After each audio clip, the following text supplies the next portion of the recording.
You know, when it comes to wrestling, I can overlook a whole lot of things, because patience truly is a virtue in the business. But at the end of the day, patience can only take me so far, and it comes to a point where now you're just insulting my intelligence. And that's exactly how I feel about the push Carmelo Hayes has gotten on the main roster, or should I say, a lack of one. Carmelo Hayes, when he came to the main roster, was the first overall pick on Friday Night SmackDown. And ever since then, he has done a bunch of nothing. For those who don't know, Carmelo Hayes was an NXT superstar and had some really great moments on the brand, as he became the first superstar in history to win all 3 singles championships, the North American title twice, the Cruiserweight Championship, and the NXT Championship. He honed his craft as a babyface, had some really good matches and feuds with the likes of guys like Braun Breaker, and then turned heel against Trick Williams. And after spending numerous years in NXT, he finally transitioned to the main roster when there was really nothing left for that nigga to do. On April 26th in 2024, he was one of the first round draft picks of SmackDown, and on his first night, he challenged Cody Rhodes, who was the champion at the time,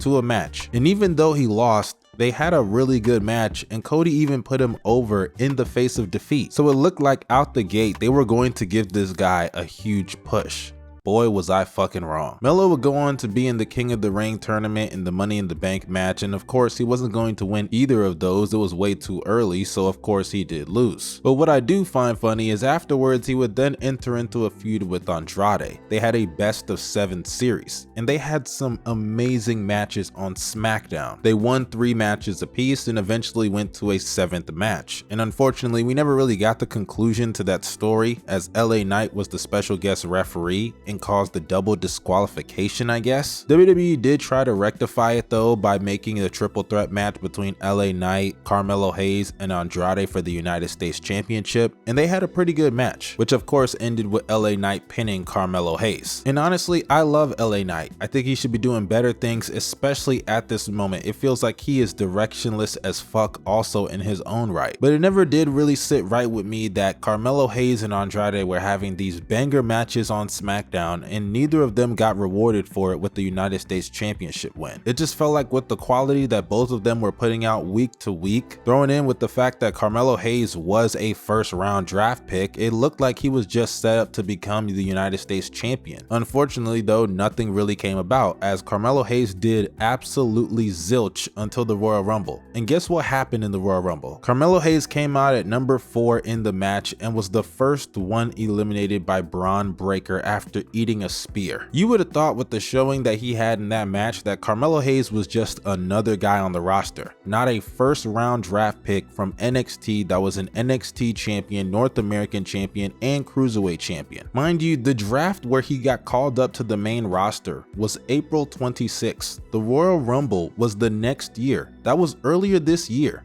in February. It had been almost a full year and Carmelo Hayes hadn't done much of anything on the main roster but have banger matches. After the Royal Rumble, they tried to pair him off with The Miz in a tag team that honestly, I don't know what the fuck is going on with that right now. But at least to me, I thought the idea was Miz and Carmelo was going to be a tag team. Maybe they would win the tag team titles at some point and The Miz would eventually turn on Carmelo Hayes, which would lead to him going babyface. And say what you want about The Miz, but he's very good at getting the crowd to be invested in the babyface that he's feuding with. He's done it on numerous occasions, Daniel Bryan being a prime example. Melo then won the Andre the Giant Memorial Battle Royal, and a lot of people started thinking, man, this might be the beginning of the real Carmelo Hayes push. And I said to people at the time, look, it's a nice accomplishment, I'm happy for Carmelo Hayes, but that Battle Royal just doesn't mean shit. Truly, look at all the winners of that match. We've had Baron Corbin win that fucking match. He's not even in WWE anymore. Cesaro won the first ever Andre the Giant Memorial Battle Royal, and it took a pandemic for him to get his first ever singles match for a world title. Hell, if the Battle Royal meant so much, they would have never moved it from WrestleMania to SmackDown in the first place. But I tried to keep an open mind and see where they would go with Carmelo Hayes. He then kept having some segments on and off with The Miz. It looked like they were teasing some dissension there. He then had a match with Aleister Black that I thought was pretty good. Aleister Black of course beat that nigga, and when that happened, I was pretty sure what was going on here. Melo was kinda seen as the Dolph Ziggler, and let me explain that for a second. Melo was really good at bumping around and selling.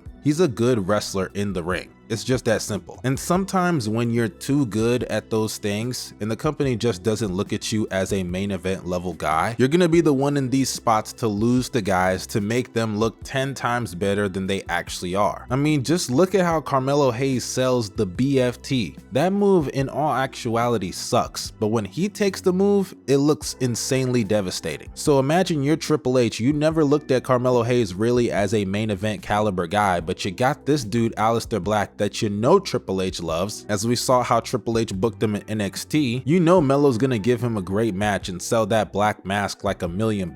It's just that simple. And that shit really sucks because a lot of people also have to realize that Carmelo Hayes, even though he had so much success in NXT, he was not booked by Triple H. That was Shawn Michaels. And it's kind of similar to what was going on with Vince and Triple H back in the day. Triple H would build up guys like Johnny Gargano, Adam Cole, Aleister Black, but when it was time for them to stand in front of Vince, he just didn't understand what the hype was around those guys because those weren't his guys. They were Triple H's, which is why you fast forward and Johnny Gargano left the company. Aleister Black got released. Adam Cole was about to become Keith Lee's fucking manager. That black and gold era, if you look at a lot of the guys that went to the main roster, they just didn't find that much success because Vince just didn't understand them. Those were not his guys for real. And I think it's pretty similar with what's going on with Carmelo Hayes. Triple H, don't get me wrong, I'm not saying he's as bad of a booker as Vince McMahon, but we have to acknowledge the fact that it's very obvious that Triple H does not see the real potential in Carmelo Hayes. And I'm not going to throw out the racist allegations on Triple H, I don't think that's fair, but it does bother me that Triple H can't see the potential in Carmelo Hayes. The man can talk, the man can wrestle, the man has aura, and he's proven in NXT that he can make it work as a babyface or a heel. It really is just sad to me, honestly. And lately on social media, there has been a push for Carmelo Hayes from a lot of fans with the hashtag #WeWantMelo. And Carmelo has even reposted and responded to a lot of these tweets. And I'm sure he knows he could be doing a lot better on that roster. And it's gotta suck for him to go out there in a lot of weeks not even be on TV, but then see a guy like motherfucking Jelly Roll get a SummerSlam match. And if you wanna say it's not fair to even bring up celebrities because they're the attraction parts of these shows, fine.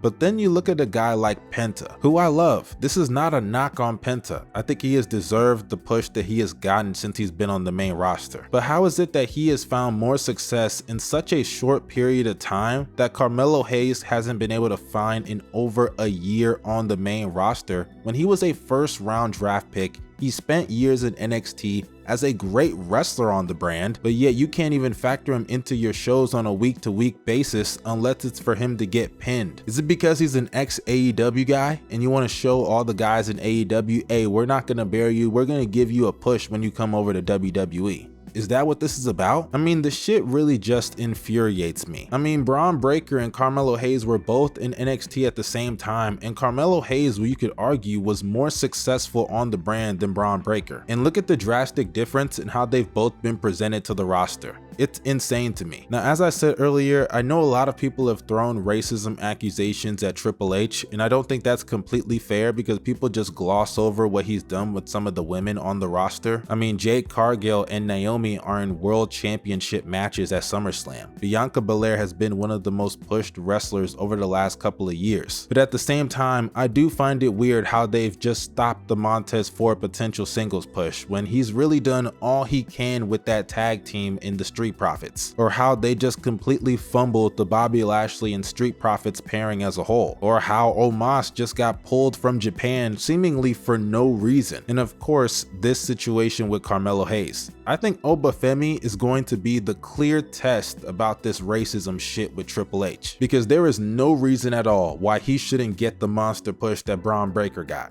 I'm just saying. Now, I'm not saying Carmelo Hayes needs to leave WWE. Things can still turn around for him. I know it seems like it's been a long year and a half for him, but it has only been a year and a half. He is a name on the roster, and maybe it is a heel babyface thing. If he goes babyface soon, maybe things will just start turning around and the fans will completely gravitate towards him. But my faith is going down every single passing day. And it's hard for him to just get up and leave a company, especially when now his fiance Kalani Jordan works there. But yo, Triple H, please, I'm begging you for the love of God. How can you give pushes to guys like Karrion Kross who are so mediocre in the ring, but overlook a guy like Carmelo Hayes? We want Melo.